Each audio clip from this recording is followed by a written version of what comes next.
on va parler ce soir de la France où Jacques Chirac a tiré sa révérence. Nous évoquerons donc le souvenir de ce grand homme français. On parlera également de la Tunisie. La télévision publique se dit prête à aller tourner un débat de la présidentielle en prison. L'Égypte avec cette vague d'arrestations parmi les manifestants anti-Sisi. Et puis, on va évoquer pour le Togo la loi sur les manifestations publiques. L'ONU qui invite les autorités à rejoindre la COP avec le pasteur Edo comme il. Bonsoir, pasteur. Oui, bonsoir Samuel, bonsoir à tous et à toutes et bonsoir à Nani qui est sur le plateau.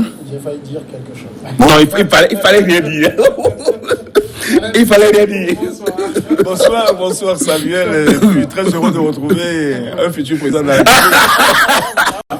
Voilà, il a lâché. Il a lâché le mot. Comme il réfléchit, on a vu en 2006 quelqu'un qui avait dit qu'il pense chaque jour qu'il se rase et ça lui a ouvert les portes de la primature. De l'Élysée. Ben, j'attends alors de voir en 2020 s'il va occuper mon cher. En 2020 encore, c'est dans le futur. Hein. Bon, je veux voir s'il va occuper le palais de la Marina. Oui, bien sûr, on est là, on attend. Nous sommes des citoyens. Non, nous sommes des citoyens. Je suis un citoyen togolais. C'est un droit pour moi. Hein. C'est un droit d'être candidat à une élection présidentielle. Bon, donc les gens en parlent. Je les suis de près. Ben, le mois viendra, on en parlera. C'est pas que les gens en parlent, c'est parce que vous avez l'intention. D'accord. Nous parlons de la France pour commencer. L'ancien président Jacques Chirac, grand fauve de la politique française, celui qui a dit non à la guerre en Irak en 2003, est mort ce jeudi à 86 ans, suscitant une pluie d'hommages du monde entier. Jacques Chirac était l'une de ces figures de la droite française dont la longévité entre brillant succès et échec cuisant a démontré une exceptionnelle capacité de rebond. Son nom a aussi été mêlé à plusieurs affaires judiciaires. Il a été le premier président français à être condamné par la justice en 2011 dans une affaire d'emploi fictif. Le président Chirac était donc au milieu des siens paisiblement, a annoncé Frédéric Salat Barou, époux de Claude, la fille de l'ancien président. Analyse aussi, voilà le décès d'un homme qui ne laisse pas le monde indifférent. Oui, je voulais d'abord saluer la mémoire de Jacques Chirac, quoi qu'il soit un homme politique français assez controversé. Il a pesé de tout son poids sur la politique française pendant 40 ans. Il a été élu municipal, député, plusieurs fois ministre, premier ministre, maire, premier ministre et puis le challenger de... le premier qui a fait la cohabitation avec Mitterrand. Ouais, d'accord. Avec Mitterrand. Et Jacques Chirac, moi, je vais le situer plutôt dans ce débat vis-à-vis de l'Afrique. Parce que je ne vais pas faire aujourd'hui de la politique française. Mais moi, je vais le situer peut-être par rapport à la politique africaine de la France et puis par rapport à la politique de Jacques Chirac, même par rapport au Togo. Parce que je me rappelle bien le 29 juillet 1999, lorsqu'il était avec Feu et Adema, où... Feu Adema avait donné sa parole de militaire, le plus brillant mandat présidentiel en 2003. Et c'était devant Jacques Chirac, au lendemain des élections sanglantes de 98, où Amnesty International avait fait tout un rapport titré Togo, État de terreur, où des corps avaient été retrouvés à la plage de Lomé. Et pour solder tous ces assassinats, toutes ces pertes en vies humaines, et pour redonner de l'huile sur la démocratie togolaise, Jacques Chirac était venu pour sauver la mise plutôt à Yadema que de sauver la mise au peuple togolais. Donc il est venu avec toute l'opposition, toute la classe politique de l'opposition, y compris Jécris Olympio à l'époque, où ils se sont retrouvés dans un dialogue inter-togolais, donc dont la clôture était le 29 juillet. À l'hôtel de février à Lomé, où on avait eu cette farce du général. Et finalement, on a vu le 1er juin 2003, le général s'est représenté. Il s'est assis d'abord sur la Constitution le 30 décembre 2002, avec l'aval d'un brillant ministre de l'Intérieur à l'époque, le 30 décembre 2002. Et puis, il s'est retrouvé à la tête de l'État avec l'aval de Chirac. Donc moi, je vais retenir du personnage, en dehors des djembés remplis de billets qui partaient de l'Afrique à travers Robert Bourgi, qui atterrissait au secrétariat général de l'Élysée via Dominique de Villepin. Donc moi je vais retenir plutôt cet aspect de la personne et puis son poids, l'animal politique qu'il est. Voilà. Alors, Pasteur Edo, vous comprenez aujourd'hui que dans les hommages de plusieurs dirigeants africains, que ce soit le président togolais, malien, burkinabé, tous parlent d'un ami de l'Afrique. Bon, comme Anani tout à l'heure, je ne peux que, comme d'habitude, hein, quand quelqu'un décède, il faut justement saluer sa mémoire, quoi qu'il en soit. Bon, donc, moi aussi, je le fais de même. Mais ce qui, toutefois, il faut quand même retenir de ce personnage ami de l'Afrique, tu disais, non? Oui, c'est ce que disent les chefs d'État. Ami de l'Afrique. Ami de l'Afrique en ce sens que il a dit, je me rappelle encore, bon, ce que j'ai repris dans mon ouvrage que j'ai écrit en 2010, Une autre Afrique est possible, après une décennie, après un demi-siècle d'indépendance des pays d'Afrique. C'était les cinquantenaires du pays d'Afrique quand j'ai écrit cet ouvrage-là.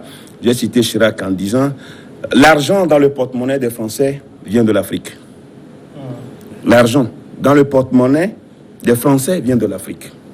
Bon donc, il est l'ami de l'Afrique, ça se comprend, parce que l'argent dans le porte-monnaie des Français venait de l'Afrique.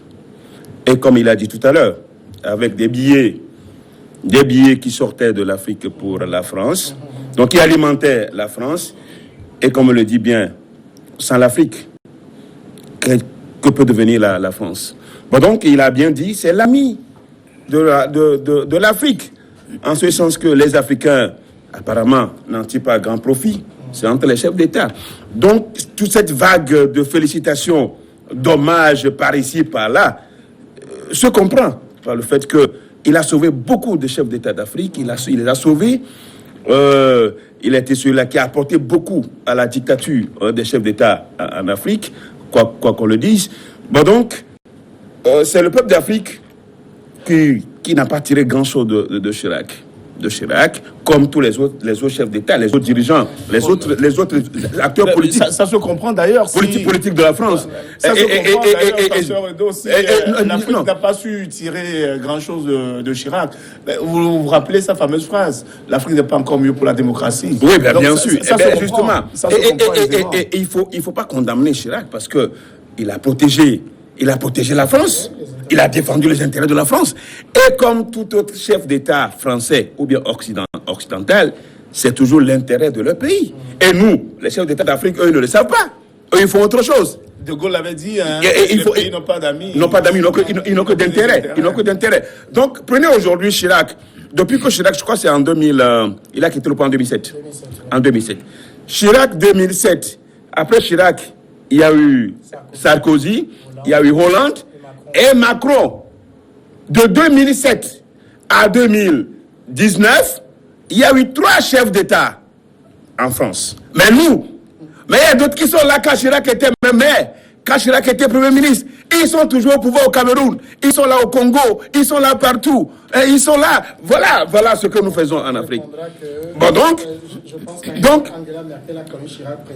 donc le décès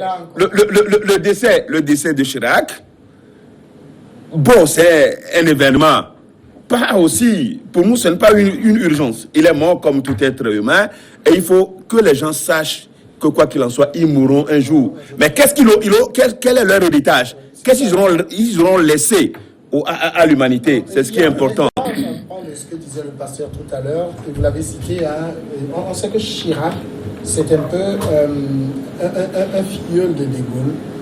Il a su incarner cette pensée de De Gaulle.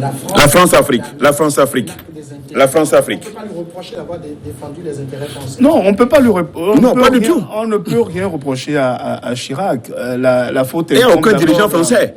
La faute incombe d'abord à nous, Africains. Nous ne savons jamais prendre nos responsabilités pour situer les enjeux qui sont les nôtres vis-à-vis des enjeux de mondiaux, l'Est colonisateur. Oui. De l'Est colonisateur. Parce que Vous vous rappelez tout ce que De Gaulle avait fait pour protéger les intérêts français en Afrique, notamment en faisant la guerre du Biafra. Biafra, oui. En parachutant des commandos via le Gabon jusqu'au Biafra. Avec les bases militaires qui sont un peu partout. En déstructurant la petite indépendance camerounaise, en faisant assassiner le père de l'indépendance du Togo. Toute cette déstabilisation des pays africains contribue à l'émergence de la France. Et ça, nous, en tant qu'Africains, nous n'avons pas appris sur l'histoire. Donc, Chirac, c'est quelqu'un qui est républicain, qui se revendique d'ailleurs gaulliste. Donc, quelqu'un qui se revendique gaulliste ne peut continuer que dans la même lignée que De Gaulle. Et jusqu'à preuve du contraire, quand il était arrivé à la primature, son premier conseiller à Afrique, c'était Jacques Foccart. Et quand il était revenu, quand il était élu à l'Élysée en 95, il a pris Foccart comme le patron Afrique de l'Élysée. Donc ça veut dire que Foccart, qui était déjà avec De Gaulle, est revenu avec Chirac. Ça veut dire que c'est la continuité de la politique africaine de la France depuis De Gaulle qui a continué jusqu'à Chirac. Jusqu'à preuve du contraire. Même après Chirac, même quand Mitterrand était là, Mitterrand consultait de temps en temps Foccart sur les affaires africaines. Et quand même les héritiers de Foccart étaient... quand Chirac n'était plus là et que ses héritiers sont arrivés au pouvoir, notamment Sarkozy, il a travaillé avec Robert Bourget, qui était un héritier justement de Foccart. Donc c'est-à-dire que c'est la France-Afrique qui a été perpétuée à travers d'autres quels que soient les discours, de nouveautés, des nouveautés ou d'innovation. Voilà, François Hollande qui acclamait l'Afrique, qui dit que c'est fini, il coupait le cordon ombilical. Sarkozy, l'Afrique n'est pas entrée dans l'histoire, qu'il faut donner maintenant la place à l'Afrique. Et à Ouaga, le discours de Macron à l'université de Ouaga, où il nous stipendiait que nous produisons beaucoup et qu'il est temps que l'Afrique connaisse un développement en limitant la naissance, la démographie, etc. Donc, quand vous voyez tous ces discours, ce sont des discours laudateurs. Mais nous, en tant qu'Africains, nous, on a toujours subi ce que les Français disent sans comprendre qu'au-delà des discours, c'est la politique africaine de la France depuis De Gaulle qui continuait. Puisque, comme je disais, Bourgi a continué le travail avec Sarkozy. Et que les mallettes transitaient, non plus en djembé, mais des mallettes qui transitaient de Libreville, de Lomé, etc., qui convergeaient vers l'Élysée. Donc, ne nous leurrons pas. Chirac, c'est un animal politique qui a su incarner la France en défendant les intérêts de la France au détriment des intérêts des populations africaines. Donc, ce qu'il faut retenir, nous, en tant qu'Africains, moi, je ne peux pas saluer un grand homme politique. Je peux saluer un homme qui a travaillé pour la France, mais en matière de relations internationales, en matière de filiation, j'allais dire en griffe, filiation entre la France et l'Afrique, Chirac a beaucoup plus contribué à enraciner les dictatures sur les terrains africains. Alors, maintenant, après Chirac, est-ce que vous pensez que la relation de la France avec l'Afrique est restée la même que sous Chirac? Il y a eu de changement? Parce que tout le monde ne joue que par... Non, puisque tout à l'heure, nous avions de long à large parlé de la défense de l'intérêt de la France. Quel que soit celui qui parvient au pouvoir en France, il ne défendra que l'intérêt de la France. Donc, il n'y a pas eu de changement en tant que tel. Les discours changent. C'est des jeux de mots. Hein. C'est des jeux de mots où on dit, bon, il y a rupture du cordon ombilical, bon, on va faire ceci, on va faire cela. Mais dans l'ensemble, quand on prend la base, la politique française en Afrique reste la même. On nous a parlé de l'affaire de la France-Afrique, mais ça n'a jamais été réel, effectif sur le terrain. Et écoutez, avec les bases militaires qui sont faites partout, que ce soit à Dakar, que ce soit à Libreville, en Côte d'Ivoire, un peu partout. Et ces bases militaires, vous savez, c'est la branche armée. Hein.